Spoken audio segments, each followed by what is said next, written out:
Hey guys, in this video we are going to cover the topic behind how Sai and Ino ended up together as a couple in Naruto.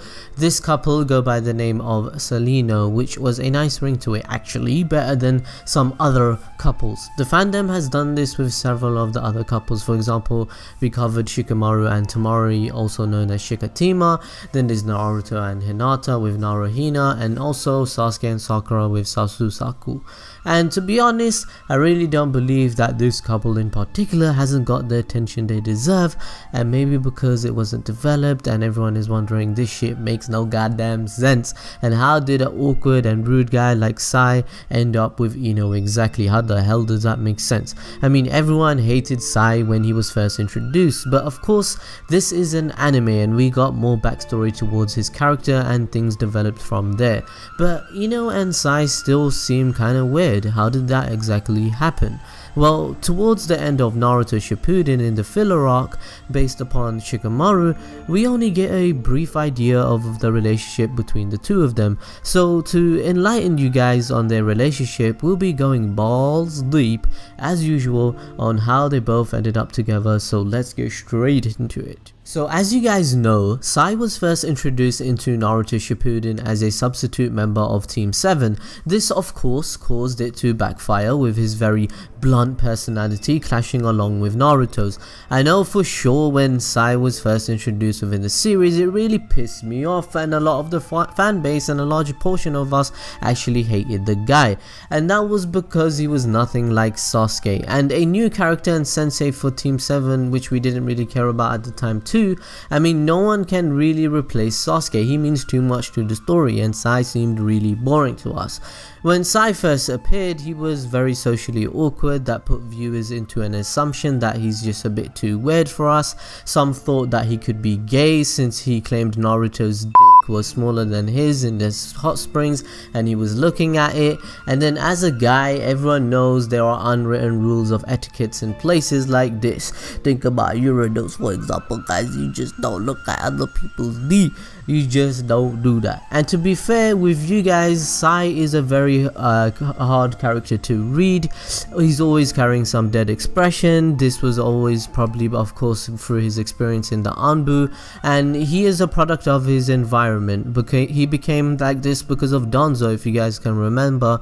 Of course Danzo did this, of course. And obviously, if you guys can remember as well, is his adoptive brother's death, which caused him to become even more emotionless. Sai was an orphan as he had no family or any blood relations to anyone. Whilst he was recruited for a secret branch within the Anbu known as Root, under the leadership of Danzo Shimura, within this specific branch based in the Anbu, this was where orphans were trained to be emotionless, robotic and assassins, which gets you thinking, what the hell was the third Hokage doing? How can Danzo get away with so much? Maybe in the future we can do a video on who the worst Hokage was in our opinion. Put your opinion in the comment section below. We really would like to know and we can feature you in the video. Anyway, during Sai's time in Root, he discovered his love and passion for art. This enabled him to have his very first bond with somebody known as Shin, since he realized Sai acquired very skilled drawing abilities.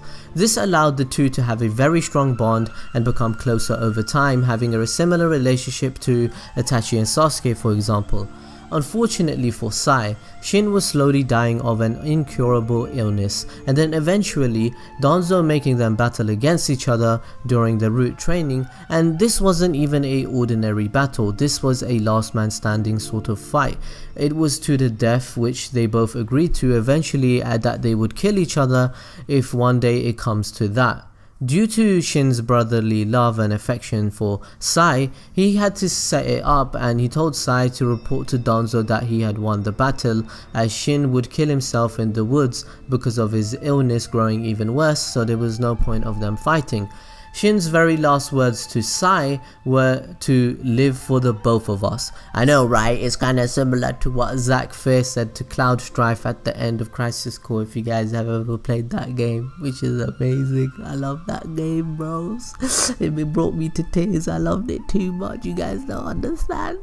Sai had gone through so much at such an early age. However, Kishimoto kept this similar concept with many other characters showcased in Naruto. However, Shin's dying moments caused something to trigger inside of Sai, as he had created a picture book of the two of them and their battles with all sorts of people, but it appears Sai's memory of Shin slowly faded away following the next couple of years.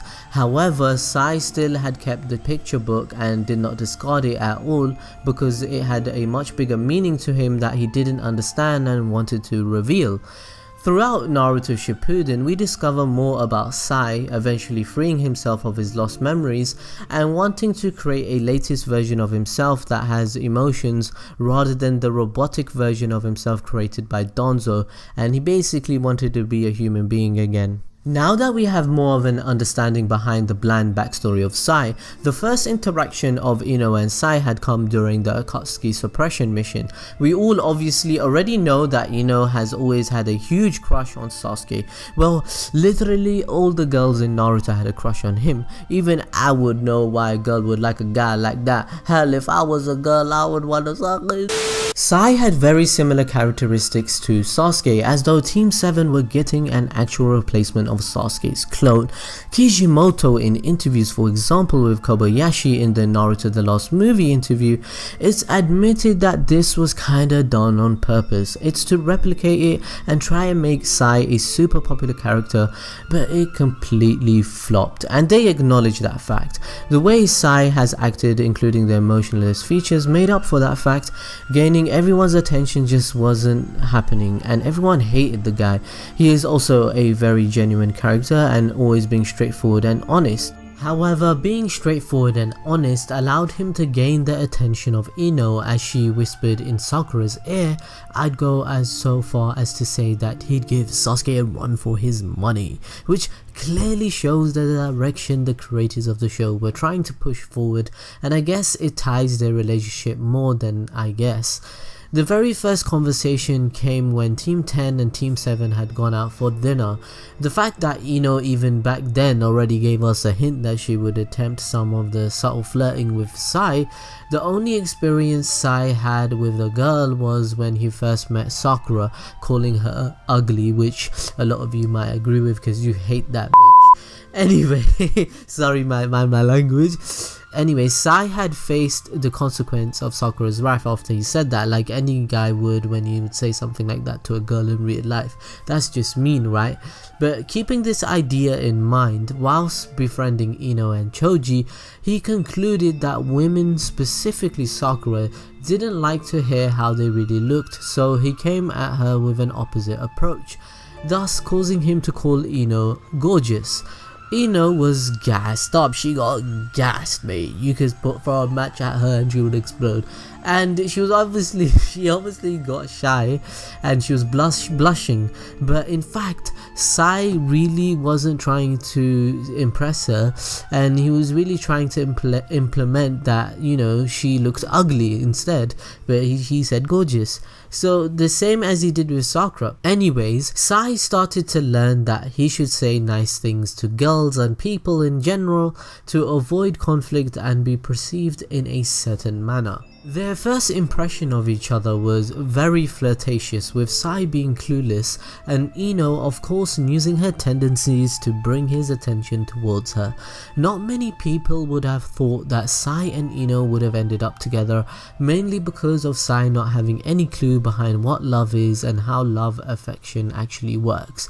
I guess Kishimoto, being the mastermind that he is, scratch that. I mean, he doesn't like talking about this topic, so I guess at least he gave some thought and pondered back on previous interactions and paired them up due to the way they had acted around each other and their personalities matching with one another. So in the Infinite Tsukiyomi, in the Birth of the Ten Tails Jinchuriki arc, a lot of secrets were revealed with all of the main characters because of their dreams consisting of their desires and living that perfect life they have always wanted to live.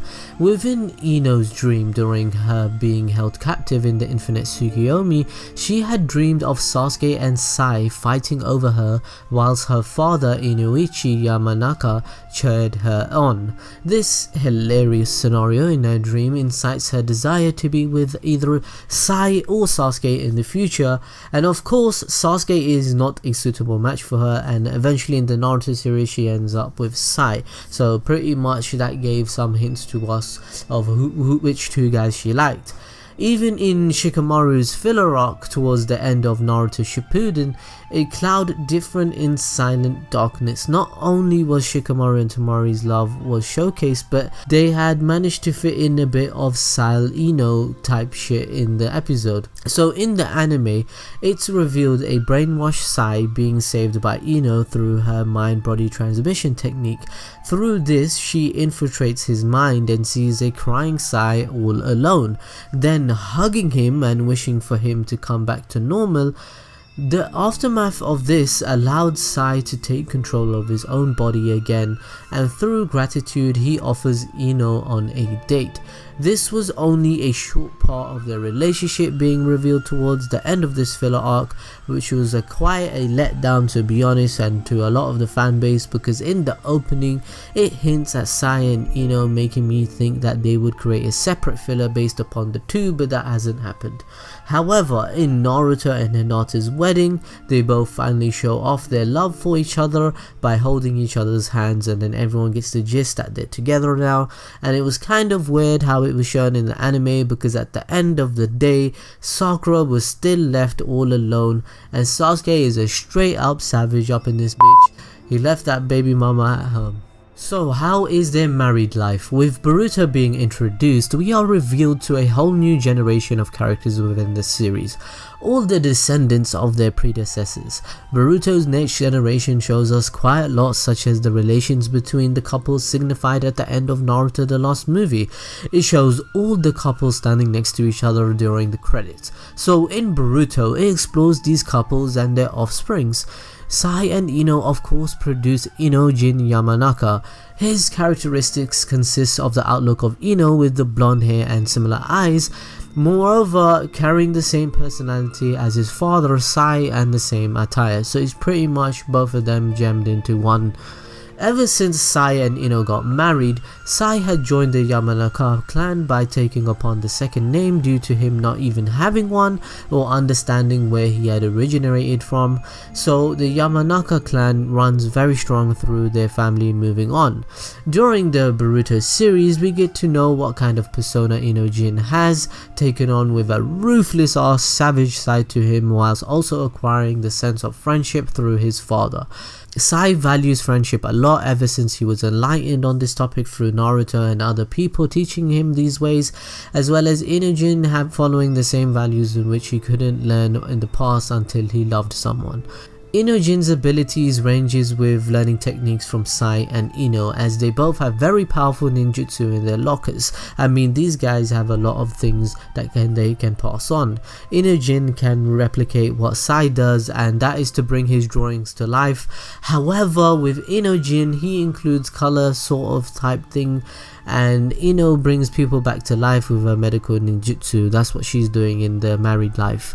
Although Inojin can replicate his father's technique, it seems it doesn't stand for quite long. For example, in the Boruto, it is seen to still have imperfections with it dissolving underwater, so he still needs practice, and he's still young and he's still becoming a great Genin hopefully in the future. I don't want to spoil anything. Inojin holds very similar characteristics to both his parents basically, and also has his own side, as he hangs around Boruto and Shikadai a lot, and he's always playing their video games together, so I guess he's part of the next generation. You know how in real life the next generation kinda wouldn't understand the previous one, and how we always say the previous generation sucked and then the previous generation said the next generation sucked balls, and that's the life of cycle, the Lion King shit right there. So what do you guys think about Sai and Ino ending up with each other?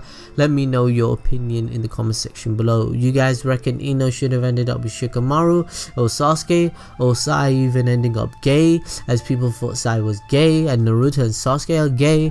Tell us down in the comment section below. We'd love to know what you guys really think on this topic. Seriously, we love to read your comments. We hope to you enjoyed this video. Make sure to smash the like button and hit the notification bell to know when our next video is coming out, because seriously, we're going to be banging out videos soon. And follow us on social media, and we see you guys next time. As always, love you guys.